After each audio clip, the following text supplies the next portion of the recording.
जय माँ कामाख्या। फिर से कामाख्या आने का मौका मिला है। जब भी कामाख्या मंदिर में आते हैं तो कामाख्या पूजन के साथ में कन्या पूजन निश्चित करना ही चाहिए।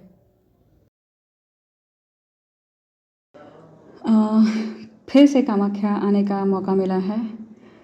माँ ने फिर मौका दिया है दर्शन देने का। और अब ये जो डोम आप देख रहे हैं ये तारा माँ का है। आप देखिए यहाँ से लोग भी आ रहे हैं। और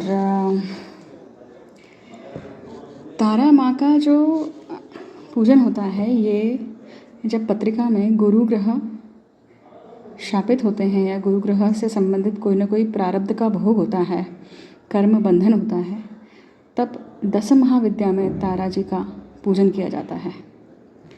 जब बहुत बार सीवियरिटी रहती है तो ये पूजन जो है काफ़ी सीवियरिटी के साथ भी किया जा सकता है। मतलब तांत्रोक्त पद्धति से, वैदोक्त पद्धति से। तांत्रोक्त पद्धति से जब करते हैं तो बलि विधान का कर्म आता है।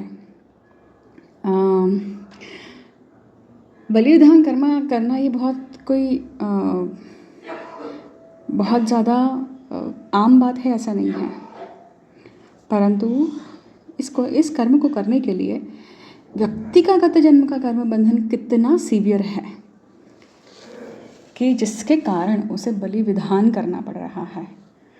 जैसे तीक्ष्ण दारुण नक्षत्र में अगर वो गुरु हैं और गुरु से संबंधित कुछ ऐसा शाप है कि आपने गुरु का सिर्फ कहना ही नहीं माना, आपने गुरु की अगर हत्या भी करी है तो, या गुरु को लेकर व्यक्ति ने बहुत कुछ ऐसा कर्म किया है जो अक्षम्य है, और वो अपराध जो है वो नॉर्मल अपराध नहीं है। एक होती है गलती, फिर होती है चूक, फिर हम बोलते हैं अपराध, फिर होता है गुनाह, और उसके बाद भी हाईएस्ट लेवल की जो गलतियाँ होती हैं जिसको आपको भोगना ही पड़ता है। तो हाईएस्ट लेवल की जो गलतियाँ होती हैं जिसको आपको भोग के ही निकालना है, जैसे शिशुपाल योग आता है जब, तो शिशुपाल योग की कथा याद करिए, आपको समझ में आएगा कि शिशुपाल को श्री कृष्ण ने कहा था कि जब तुम्हारे 100 गलतियाँ माफ़, 101वीं गलती करी कि तुम्हारा क्षीर छेदन पक्का।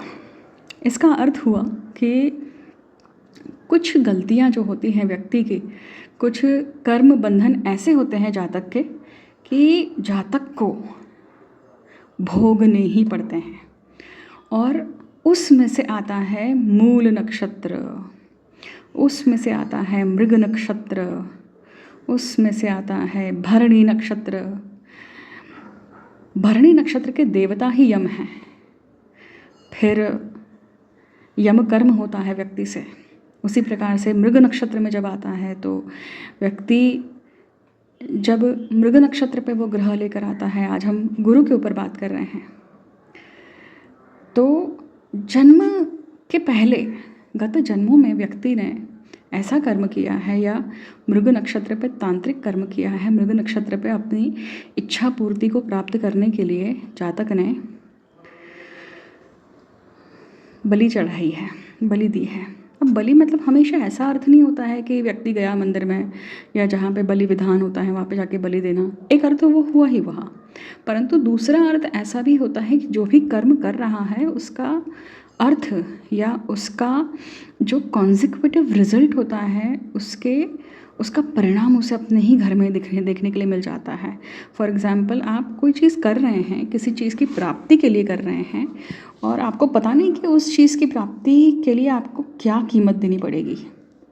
तो कभी कभी ऐसे समय पे पत्नी की बलि चढ़ाना, बलि मतलब लिटरली क्षीर छेदन की बात नहीं कर रही हूँ मैं कि कोई खड़ग लेकर खड़ा है और जो बलि विधान करने वाले हैं वो बलि विधान से सिर काट रहे हैं। नहीं, इसका अर्थ ये नहीं हुआ।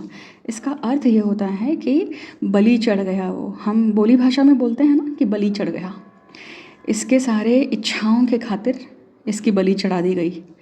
तो ये बोली भाषा में जो आता है तो ये कर्म बंधन है, और वो कर्म बंधन का जो विधान है या उसका जो रिजल्ट है वो इसी प्रकार से आता है।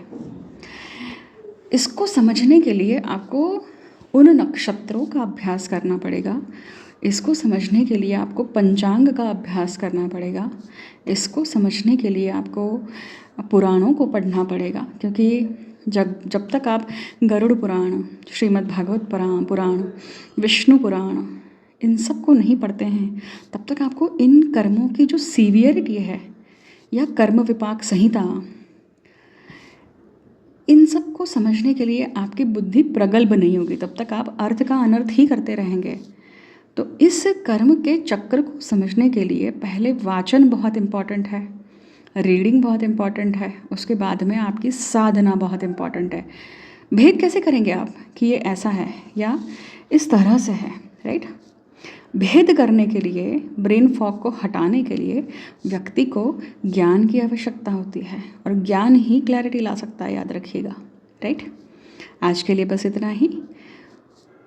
तारा मंदिर का अगर दर्शन मैं आपको करा पाई तो मैं कोशिश करूँगी कि तारा मंदिर का दर्शन आप सभी को करा पाऊँ, मतलब तारा जी का। बाकी फिर मिलते हैं। हर हर महादेव, जय माँ कामाख्या, जय माँ तारा।